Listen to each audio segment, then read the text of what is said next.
J'espère que vous avez passé un bel été. Je suis ravie de vous retrouver pour cette deuxième émission consacrée à l'actualité de votre département.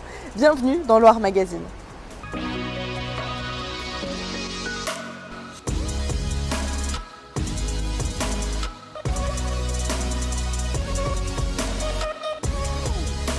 Nous sommes dans le nord du département, à Roanne, pour rencontrer Clotilde Robin. Elle est conseillère départementale au logement et à la maison de l'habitat. Elle nous donnera notamment quelques astuces pour aménager votre logement en fonction de votre âge et de votre dépendance. Vous pouvez avoir une cuisine, une salle de bain, une chambre plus adaptée sans forcément déménager. Nous sommes partis à la rencontre d'Arthur Forissier. Il n'a que 26 ans, mais il a déjà un joli parcours sportif. Arthur Forissier est triathlète spécialisé dans le triathlon et le Xterra. Il est champion de France, d'Europe et champion du monde en 2018 et 2019. Lisa Moulin l'a rencontré. Rendez-vous en fin d'émission.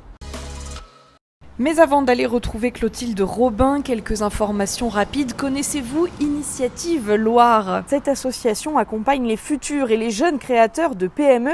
Elle peut vous aider à obtenir des prêts à taux zéro. Sachez qu'ils sont accordés à près de 250 dossiers par an. Si vous voulez devenir chef d'entreprise, Initiative Loire et sa brochette d'experts vous accompagne gratuitement. Après le confinement et en pleine crise économique, vous êtes nombreux à vouloir sauter le pas. Rendez-vous sur le site internet d'Initiative Loire qui s'affiche en bas de votre écran.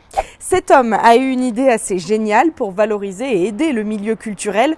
Jean-Philippe Zappa a créé une plateforme sur Internet qui permet de mettre en relation des programmateurs de salles et des professionnels du spectacle.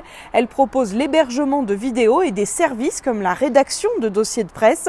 Ça s'appelle Théaomé. La plateforme propose déjà 80 spectacles en ligne et espère atteindre les 200 à la fin de l'année.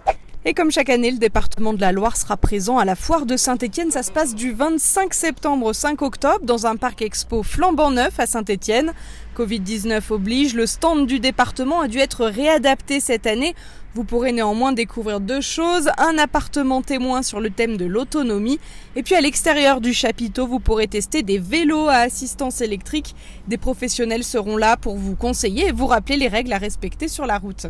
Enfin, petit clin d'œil à la commune de Saint-Galmier qui fait la une du guide 2020 des plus beaux détours de France. Sur la photo, on aperçoit Badois, fleuron des eaux minérales gazeuses dans le monde.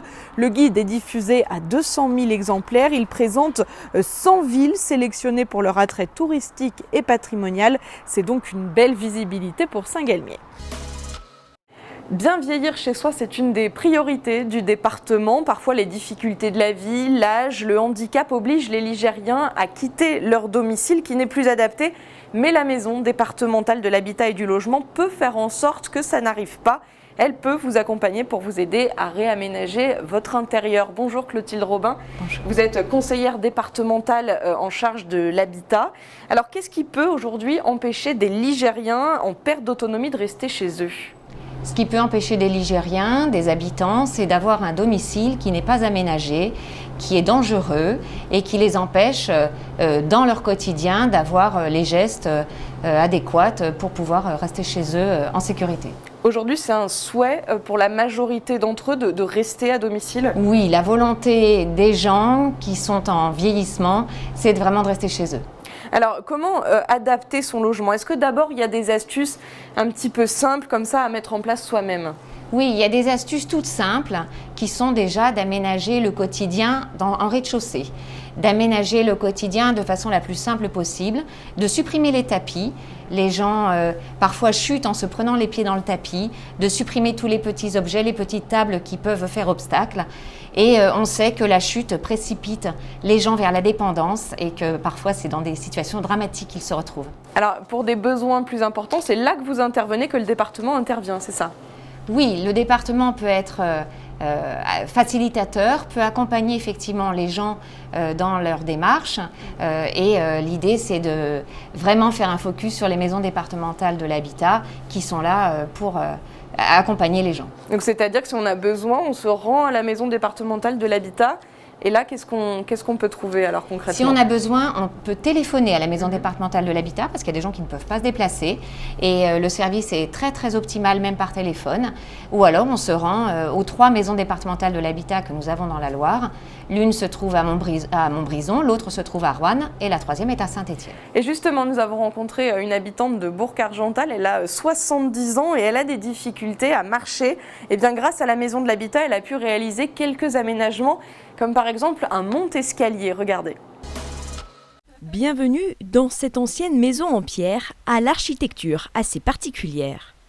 Le problème de cette maison, c'est qu'elle date de 2 siècles, elle est de 1850 exactement, et tous les angles ne sont pas à 90 degrés.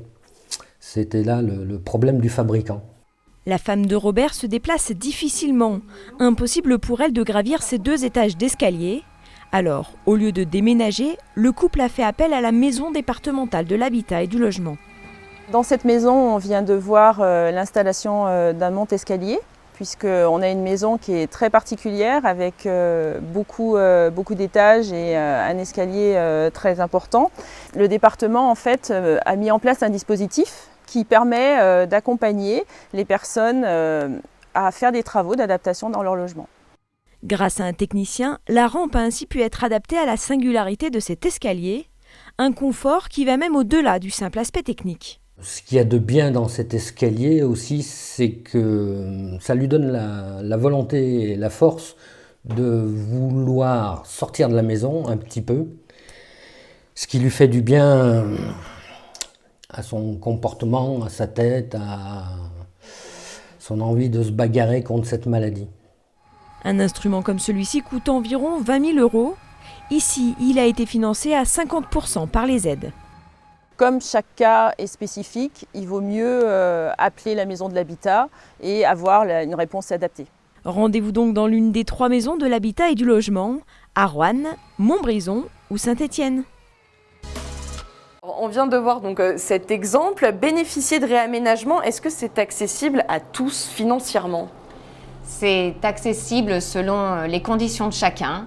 Et justement, nous, le département, nous sommes là pour étudier la situation propre de chaque Ligérien et de faire en sorte que, effectivement, chacun puisse adapter son logement au regard de ses possibilités. C'est vraiment une aide au cas par cas, en fait. C'est une aide au cas par cas. Alors aujourd'hui, ce besoin de réaménagement concerne combien de Ligériens? Vous accompagnez combien de personnes? Depuis l'ouverture de la première maison départementale de l'habitat, donc en 2011, c'était celle de Saint-Étienne, nous avons une constante augmentation des demandes. Entre 2018 et 2019, on a eu plus de 30% de contacts.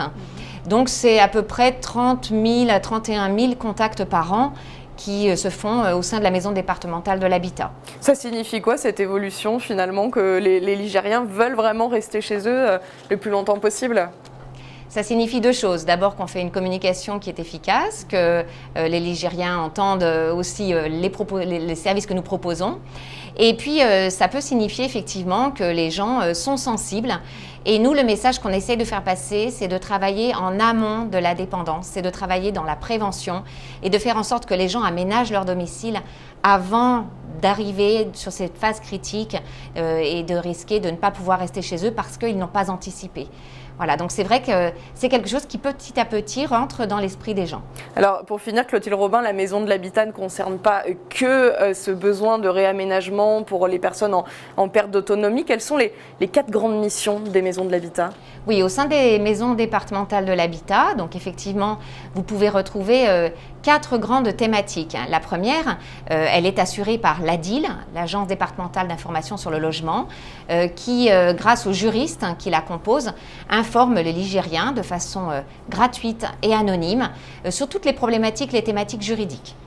Deuxième question qui peut être abordée au sein d'une maison, c'est les thématiques qui concernent tout ce qui a trait à l'énergie.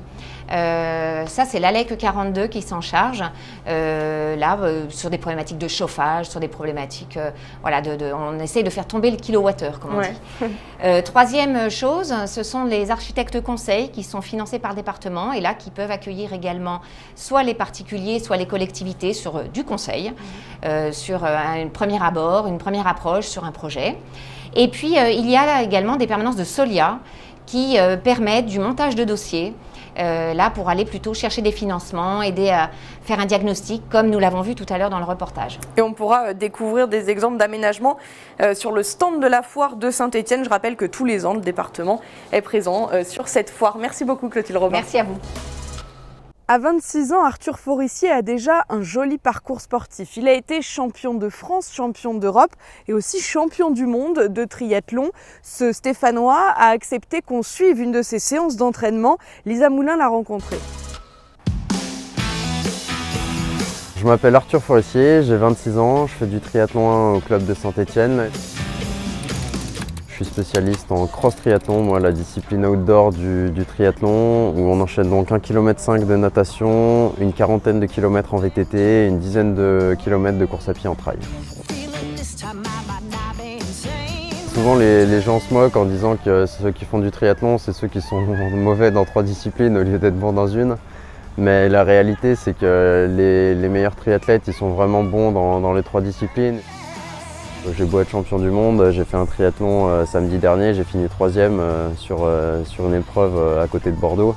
Donc voilà, chaque course est vraiment un nouveau départ et il faut rien considérer comme acquis parce qu'il y a toujours des petits jeunes qui arrivent et qui progressent. L'objectif, ça reste toujours de progresser, de se faire plaisir et aussi un petit peu d'arriver à vivre d'une passion qui est le triathlon. Mais en termes de performance ou en tout cas de place, l'objectif il varie un peu à chaque course. Dans la Loire, on a un super terrain de jeu pour le triathlon. Et je pense que les gens ne se rendent pas compte et heureusement comme ça on est un peu tranquille pour l'instant. Mais depuis le début, le département il m'aide.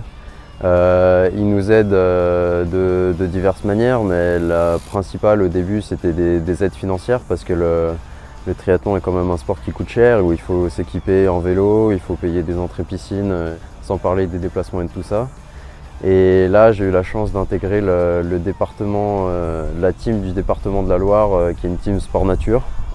Donc c'est tout nouveau, ça vient de sortir.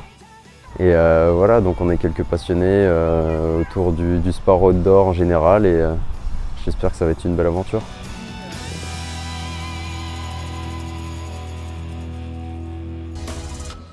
C'est la fin de cette édition, merci de l'avoir suivi. Loire Magazine version papier arrive dès à présent dans vos boîtes aux lettres.